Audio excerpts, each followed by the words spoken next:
کہ یہ ہم فلانی ٹائم کھائیں گے، یہ ہم اس ٹائم بنائیں گے، تو ایسی چیزوں کا، ایسی قربانی کا کوئی فائدہ نہیں ہوتا۔ تو اب یہ ہے کہ آپ اسی طرح ہی کیا کریں۔ میری تو پوری کوشش ہوتی ہے کہ جس گھر میں میرے نیبرز میں آگے پیچھے جہاں پہ قربانی نہیں ہوتی، تو میں سب سے پہلے گوشت جب بنتا ہے تو میں انہی کو بھجواتی ہوں، کیونکہ بہت سے لوگ ایسے ہوتے ہیں کہ جو انتظار میں ہوتے ہیں کہ ہمیں گوشت آئے گا، ہم پکائیں گے اور ہم کھائیں گے۔ تو اس لیے کوشش کیا کریں کہ آپ لوگ بھی اسی طریقے سے قربانی کریں، تاکہ اللہ تعالیٰ آپ لوگوں کی قربانی کو بھی قبول اور منظور فرمائیں۔ اور ابھی یہ ہے کہ جانور بہت سے آ چکے ہوئے ہیں، ریٹس بہت زیادہ ہائی ہیں کیونکہ گرمی بھی بہت زیادہ ہے، اور آہستہ آہستہ یہ ہے کہ تھوڑے سے جانور ذرا کم پرائز میں آ جائیں گے، اور پھر آپ لیں اور ان کو اچھا سا، بلکہ اچھا ہے کچھ دن پہلے لے کے ان کو اچھی خوراک دیں، ان کو اچھا ذرا وہ کریں، تو بہت اچھی بات ہے۔ تو بہرحال جی، میں تو ابھی بنا رہی تھی بریانی، تو میں نے کہا چلو عید آ رہی ہے، تھوڑی تھوڑی آپ سے باتیں کی جائیں، آپ کو بتایا جائے۔ اچھا، ایک آپ کو اور مزے کی میں بات بتاؤں کہ میں تو جب بھی قربانی ہوتی ہے نا، تو میں شروع سے میری عادت ہے کہ میں بکرے کی جو کلیجی ہوتی ہے نا، وہ میں سب سے پہلے بنا کے اس کو پکا کے تو میں وہی کھاتی ہوں صبح کے ٹائم۔ مجھے تو بہت اچھا لگتا ہے اور بہت زیادہ ثواب بھی ہے، اور کوشش کیا کریں کہ آپ اس طرح سے ضرور یہ چیزیں بنایا کریں، کھایا بھی کریں اور سب کو کھلایا بھی کریں۔ اور یہ میری طرف بن رہی ہے بریانی، میں نے کہا چلو جی بریانی بھی آپ کے ساتھ ذرا کروں۔ میں نے نا ایک دیچکے کے اندر ہی ساتھ ہی میں نے پیاز، ادرک، لہسن، ٹماٹر اور جو مسالے تھے، نمک، مرچیں، ہلدی، زیرہ، یہ ساری چیزیں شامل کی، اور ساتھ میں نے ایک بریانی مسالے کا پیکٹ ڈالا، اور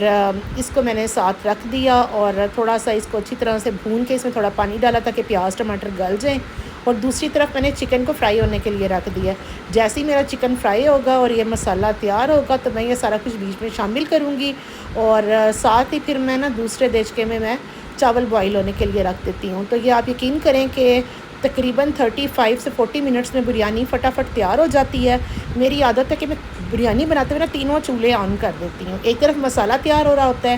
ایک طرف میں چکن کو فرائی کر رہی ہوتی ہوں، اور ایک طرف میں چاول بوائل کرتی ہوں۔ لوگ اکثر کہتے ہیں نہیں جی کھانا بڑا مشکل ہو جاتا ہے بنانا، اور بریانی میں اتنا ٹائم لگتا ہے، تو مجھے لگتا ہے کہ جب آپ نے پکانا ہو اور بنانا ہو نا، تو آپ کو کوئی ٹائم کا پتہ ہی نہیں چلتا۔ اچھا، ایک میں نے آپ کو اور بات کہنی تھی، جیسے کہ عید اب آ رہی ہے نا،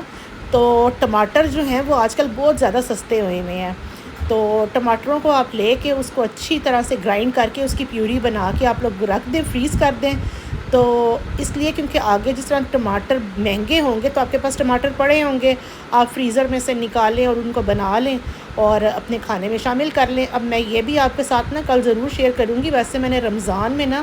یہ شیئر کی تھی اپنی فروزن آئٹمز جو بھی میں نے کیے تھے، جس طرح ادرک ہے، لہسن ہے، یہ چیزیں آپ کو پتہ ہے عید پہ بہت زیادہ یوز ہوتی ہیں، تو آپ لوگ یہ چیزیں بھی لے کے ان کو اچھی طرح سے صاف ستھرا کر کے گرائنڈ کر کے فریز کر لیں۔ اب ان شاء اللہ تعالیٰ میری کل کی یہی روٹین ہوگی کہ میں نے کل ادرک، لہسن، ہری مرچیں، ہرا دھنیا، پودینہ اور ساتھ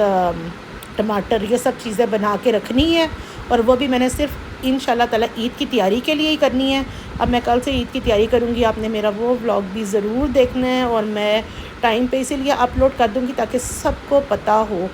تو چلیں جی، اب میں آپ کو بتاؤں کہ گرمی تو اس ٹائم اتنی زیادہ ہوتی جا رہی ہے، اور وہی بات آ جاتی ہے کہ آپ کو پتہ ہے کام بھی ساتھ ساتھ آپ نے کرنے ہوتے ہیں۔ اب میں نے آپ کو یہی کہنا تھا کہ چلیں اب مجھے اجازت دیں، اپنی دعاؤں میں شامل رکھا کریں، اور اب میں نے یہ ہے کہ ابھی میرا کھانا تو خیر بن رہا ہے، اور میں نے ساتھ ہی اب یہ ہے کہ چاولوں کو تھوڑی دیر کے بعد دم بھی لگانا ہے، تو مجھے اب یاد آیا کہ میں نے کہا ایک اور بات میں آپ سب کے ساتھ شیئر کروں کہ کوشش کریں کہ جس طرح آپ کے پاس پانی کی بوتلیں اب خالی ہوتی جا رہی ہیں، اور یہ عید پہ جس طرح کسائی اور لڑکے بچے جو بھی آتے ہیں، پانی اگر آپ کے پاس پڑا ہوگا تو آپ بوتلوں میں پانی بھر کے اس کے اندر ٹھنڈا سا آپ کوئی شربت بنا کے تو یہ بھی ضرور بانٹیں۔ اور عید والے دن آپ کو پتہ ہے شروع سے ہی گرمی بہت زیادہ ہوتی ہے، اور وہ بھی یہ ہے کہ جس طرح بچے آتے ہیں گوشت لینے کے لیے، آپ ایک ایک پانی کی بوتل بھی ان کو پکڑاتے رہیں گے، ایک تو یہ ہے کہ اس کا بھی بہت زیادہ ثواب بھی ہے، اور ساتھ پانی پینے کا سے یہ ہے کہ ان کا ذرا گرمی کی وجہ سے ڈی ہائیڈریشن بھی نہیں ہوگی، اور باقی آپ کو ثواب کا ثواب ملے گا۔ تو کوشش کرنا اس طرح چھوٹی چھوٹی آپ یہ چیزیں کریں نا، یہ بہت صدقہ جاری ہے۔ اور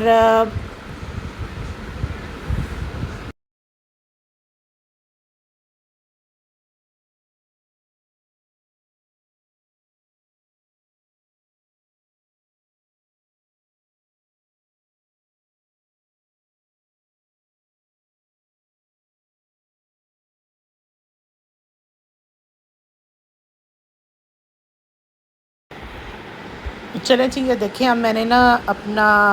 یہ اس کے اندر چکن وغیرہ ڈال دیا ہوا تھا، مسالہ میرا تیار ہو چکا تھا، اور دوسری طرف میں چاول بوائل کر رہی تھی. اور مجھے یہ ہوتا ہے کہ کام جو ہے نا وہ بس فٹافٹ جلدی جلدی سے کمپلیٹ ہو جائے، کیونکہ کچن میں گرمی بھی اتنی ہوتی ہے تو کام کھانا ٹائم سے بن جائے. میں نے چاول بوائل کر چکی ہوئی تھی، اب میں نے چاولوں کو بس دم لگانا تھا. اور یہ دیکھیں پہلے میں اس کی نا چاولوں کی ایک لیئر ڈال دیتی ہوں اس کے اندر، اس کے اوپر سے میں جتنا مسالہ ہوتا ہے ساتھ وہ ایڈ کر دیتی ہوں. اچھا، جب آپ بریانی بنائیں نا تو اس کے اندر مسالے ذرا زیادہ اچھی طرح ڈالا کریں تاکہ اس کا ذائقہ، اس کا ٹیسٹ پتہ چلے. کئی لوگ تو جیسا بہت کم پیاز ٹماٹر ڈالتے ہیں نا، پھر بریانی کا اتنا مزہ نہیں آتا. تو کوشش کیا کریں کہ اس میں ٹماٹر، پیاز، ادرک، لہسن یہ چیزیں ذرا اچھی ایڈ ہوئی ہوں اور مسالے اچھے ڈلے ہوں تو بریانی کا ذرا اپنا مزہ آتا ہے. تو میں نے بس چاول ڈالے ہیں، اس کے بعد پھر میں نے جو مسالہ تیار کیا ہوا تھا میں نے اپنا وہ سارا مسالہ ڈالا ہے. مسالہ ڈالنے کے بعد پھر میں نے اس کے اوپر سے اس کے چاول ڈالے ہیں. چاول ڈالنے کے بعد پھر میں نے اس کے اوپر ہرا دھنیا، پودینہ اور ساتھ میں نے یہ جو زردے کا رنگ ہوتا ہے وہ ساتھ شامل کیا ہے. تو یہ سارا کچھ ڈالنے کے بعد پھر میں نے چاولوں کو نا دم پہ رکھ دیا تھا. تقریباً 10 منٹ کے لیے بھی آپ دم پہ رکھ دیں نا، 10 سے 15 منٹ کے لیے ہلکی آگ پہ. تو میری ویسے عادت ہے کہ میں نیچے نا اس کے لازمی کوئی پرانا توا ہوتا ہے نا تو آپ وہ رکھ لیا کریں، تو وہ ذرا یہ ہے کہ آپ کی دیچکی بھی صحیح رہتی ہے. اور دوسرا دم کے لیے نا آپ کو ذرا تھوڑا توے کے نیچے رکھیں تو ذرا چاول اچھی ہلکی آگ پہ اور دم پہ بہت اچھے کھل جاتے ہیں، چاول جڑتے نہیں ہیں. اور باقی یہ ہے کہ اس طریقے سے آپ چاول بنائیں. اول تو بریانی بھی سب کو بنانی آتی ہے، پر جن کو ذرا نہیں آتی میں ان کا تھوڑا سا ذرا بتا دوں. اور بس یہ ہے کہ میرے چاول ماشاءاللہ بہت اچھے، بہت مزے کے بن گئے تھے، بچوں کو بہت پسند آئے. اور جس ٹائم چاول دم پہ رکھے ہیں اور ساتھ ہی میری لائٹ چلی گئی ہوئی تھی، پھر میں نے چاول مکس کرتے ہوئے وہ ویڈیو آپ کے ساتھ شیئر نہیں کی. تو چلیں جی، مجھے اجازت دیں، اپنی دعاؤں میں شامل رکھیں، میرے چینل کو لائک کریں، سبسکرائب کریں، اچھے اچھے کامنٹس کریں. اور وہی بات آ جاتی ہے، کوشش پوری ایفرٹ ہم کرتے ہیں کہ ویڈیو اچھی سے اچھی بنائیں، آپ کو اچھی سے اچھی بات گائیڈ کریں. اور ضرور آپ ویڈیو کو فل واچ کیا کریں، اس سے ہمارا یہ کہ ذرا تھوڑا واچ ٹائم بھی پورا ہوتا ہے اور تھوڑا حوصلہ بھی ہوتا ہے کہ سب نے چلیں اچھا ویڈیو کو دیکھا ہے، پسند کی ہے، اور کمنٹس بھی کیا کریں. اور چلیں جی، مجھے دیں اجازت اور اپنی اچھی اچھی دعاؤں میں یاد رکھیں اور قربانی کی خوب تیاریاں کریں، کیونکہ پہلے سے تیاریاں کی ہوں گی تو پھر آگے آپ کو مشکل نہیں ہوگی. اگر آپ اینڈ ٹائم پہ تیاری کریں گے نا تو پھر آپ کو بہت زیادہ مشکل ہونا شروع ہو جائے گی. اچھا جی، خدا حافظ.